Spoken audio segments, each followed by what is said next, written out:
İki Sahil televiziyasındasınız. Azərbaycanda artıq beyin mərkəzlərinin və müxtəlif beynəlxalq əhəmiyyətli təşkilatların tədbirlərinin keçirilməsi bir ənənə halını alıbdır. İstər paytaxtımız Bakı şəhəri, istərsə də işğaldan azad edilmiş bölgələrimiz, digər bölgələrimiz bu gün önəmli tədbirlərə ev sahibliyi edir və təkcə son bir il ərzində Azərbaycanda keçirilən tədbirləri xatırlamaq mən hesab edirəm ki, böyük əhəmiyyətə malikdir.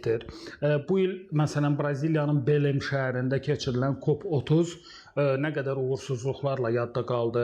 Normal hansısa bir nəticələr əldə edilmədi və haqlı olaraq da bütün analitiklər, tənqidçilər qeyd edirlər ki, COP tarixində Bakıda keçirilən COP29 tədbiri bu baxımdan müstəsna əhəmiyyətə malik oldu. Çünki burada Azərbaycan bir daha təkcə böyük ev sahibi olduğunu göstərmədi. Yəni Azərbaycan onsuz da COP29-a qədər də müxtəlif layihələrə uğurla ev sahibliyi etmişdi. İstər Avroviziya mahnı müsabiqəsi, istər 1-ci Avropa oyunları və yaxud da digər qlobal əhəmiyyətli tədbirlərdə Azərbaycanın uğurlu ev sahibliyi modeli böyük maraqla, böyük diqqətlə qarşılanmışdı. Çünki Azərbaycan artıq qlobal əhəmiyyətli müxtəlif siyasi, iqtisadi, idman, mədəniyyət tədbirlərinə necə peşəkar, professionallıqla ev sahibliyi etməyin kultunu dünyaya göstərən bir ölkə idi. Amma bunların içərisində əlbəttə ki, COP29 tədbirinə Azərbaycanın uğurlu ev sahibliyi xüsusi əhəmiyyətə malikdir. Məsələn, Braziliyada Belém şəhərində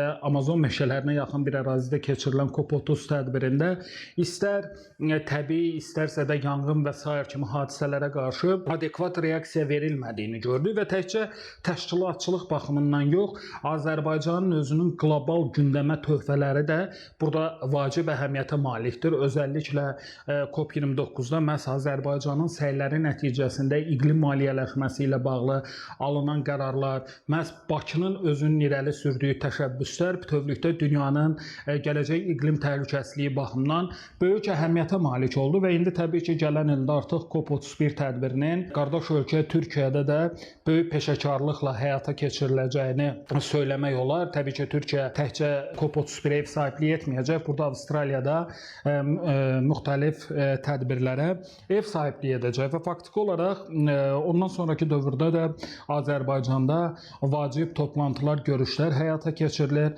Hər il cənab prezidentin qatılması ilə ADO Universitetində biz bilirik ki, müxtəlif çağırışları özündə ehtiva edən fərqli-fərqli tədbirlər həyata keçirilir, diskussiyalar aparılır və bu tədbirlər saatlarla davam edir və ölkə başçısı cənab İlham Əliyev ADO Universitetindəki bu tədbirlərdə bütün sualları cavablandırır. Hər il artıq ənənə halını alan Şuşada keçirilən qlobal media forumu burada xüsusi əhəmiyyətə malikdir. Yenə burada dünyanın aparıcı mətbuat orqanlarının rəhbərləri iştirak edirlər. Dünyanın aparıcı beyin mərkəzlərinin nümayəndələri iştirak edirlər. Burada da müxtəlif çağırışlar ətrafında faydalı müzakirələr aparılır və hətta qlobal media forumun əks sədası bütün dünyaya yayılır. Məsələn, sonuncu olaraq keçirilən qlobal media forumda cənab prezident İlham Əliyevin çıxışını Amerika Birləşmiş Ştatlarının prezidenti Donald Trump dəfələrlə onun özünə məxsus olan Truth Social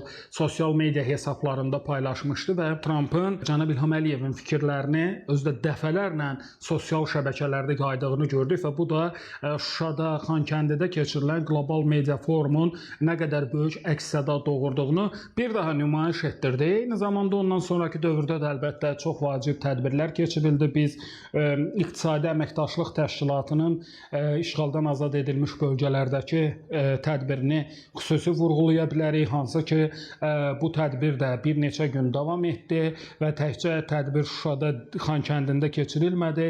İşğaldan azad edilmiş digər bölgələrdə də İqtisadi Əməkdaşlıq Təşkilatının istər qadınlar forumu, istərsə də gənclərlə bağlı müxtəlif toplantıları oldu. Həmçinin ən önəmli hadisələrdən biri də şübhəsiz ki, Türk Dövlətləri Təşkilatının Qəbələdə keçirilən zirvə görüşü oldu ki, burada da həm Türk Dövlətləri Təşkilatının gələcəyi, həm Türk Dövlətləri Təşkilatının qlobal ictimai siyasi proseslərə verə biləcəyi töhfə baxımından baxımından o işğaldan azad edilmiş bölgələrdən sonra bilirik daha öncədən Şuşa şəhərində də Türk Dövlətləri Təşkilatının dövlət başçılarının qeyri-rəsmi zirvə görüşü keçirilmişdi, amma bundan sonra Qəbələ şəhərində də artıq belə bir önəmli zirvə görüşünün keçirilməsi hesab edirəm ki, çox vacib əhəmiyyətə malikdir. Burada Türk dövlətlərinin hərbi əməkdaşlığının daha da dərinləşdirilməsi ilə bağlı alınan qərarlar, ondan sonraki dövrün dünya nizamına töhfə verəcək TDT Plus formatı ətrafında qərarın alınması və digər bir çox tarixi hadisələrlə Qəbələdəki Türk Dövlətləri Təşkilatı toplantısı xüsusi yadda qaldı və təbii ki, bundan əlavə biz bilirik ki, artıq hər il mart ayında Azərbaycanda keçirilən Qlobal Bakı forumu da önəmli əhəmiyyətə malikdir. Nizami Gəncəvi Beynəlxalq Mərkəzinin təşkil etdiyi bu tədbirdə də dünyanın önəmli ölkələrinin keçmiş rəhbərləri, prezidentləri, nazirləri, eyni zamanda indi müxtəlif ölkələrə rəhbərlik edən şəxslər hər il paytaxtımızda Qlobal Bakı forumlarında iştirak edirlər və təbii ki, Azərbaycanda artıq müxtəlif tədbirlər, toplantılar bir ənənə halına alıbdır. Ötən həftə D8 ölkələrinin media forumu Azərbaycanda keçirildi. Cənab Prezident İlham Əliyev bu foruma müraciətində də ümumiyyətlə media sahəsində əməkdaşlığın vacibliyini vurğuladı. D8 də kifayət qədər parıldayan, öz içərisində ayrı-ayrı dövlətləri birləşdirən önəmli platformalardan biridir və Azərbaycanın D8 ilə əməkdaşlığı kontekstində Bakıda D8 media forumunun keçirilməsi xüsusi əhəmiyyətə malikdir. Bundan başqa texnologiya sahəsində, rəqəmsal inkişaf sahəsində və bir çox digər humanitar sahələrdə də Azərbaycan müxtəlif tədbirlərə uğurla ev sahibliyi edir. Bu artıq bir ənənə halını alıb, söylədiyim kimi, və təkcə siyasi tədbirlər deyil, eyni zamanda Bakıda keçirilən humanitar forumlar, multikulturalizmlə bağlı tədbirlər Azərbaycanın bu sahədəki peşəkarlığını, gücünü və eyni zamanda nə qədər öndə bir dövlət olduğunu dünyaya növbəti dəfə nümayiş etdirir. Və həmçinin təbii ki, bu həftədə çox önəmli iki vacib hadisə var idi bu forumların keçirilməsindən bağlı. Əvvəla nəzərə almaq lazımdır ki, Türk Dövlətləri Təşkilatına üzv olan ölkələrin qeyri-hökumət təşkilatlarının həmrəylik forumu Bakıda keçirildi. 2 gün davam edən həmrəylik forumunun dünyanın müxtəlif ölkələrində kifayət qədər diqqətlə izlənildi.